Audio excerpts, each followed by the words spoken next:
হৈ গ'ল 2025 বৰ্ষৰ হাইস্কুল শিক্ষান্ত পৰীক্ষা আৰু সেইকাৰণে দেখিছেনে স্কুলৰ সন্মুখত কিমান মানুহৰ ভিৰ ষ্টুডেণ্টক থ'বৰ কাৰণে আৰু আমিও গৈছিলোঁ বাৰু যিহেতু আমাৰ ভাইটিয়েও দিব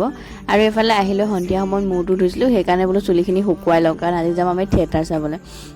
আজি থিয়েটাৰখন হৈছে বিৰি মানে হেঙুল থিয়েটাৰ আজি দ্বিতীয় নিশা এইখন চোৱা বহুত হেঁপাহ আছিলে কিন্তু আজি ফাইনেলি ঘৰত যিহেতু ভাইটি এক্সাম ষ্টাৰ্ট হৈ গ'ল সেইকাৰণে সি যাব নোৱাৰে তাৰ মনটো বেয়া তাতে আকৌ নীলাখামৰ চিঠি গীত দি এইখন থিয়েটাৰতে আছে মানে বিৰিখনতে সেইকাৰণে সি মনটো দুখ কৰিছে কিন্তু নগ'লেও নহয় মইতো গুৱাহাটীত থাকিলে নাপাওঁ ন চাবলৈ সেইকাৰণে আৰু যাওঁ বুলি ওলাই আহিছোঁ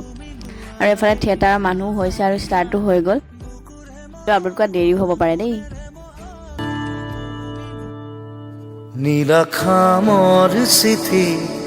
লিখো কত কথা তুমি মোৰ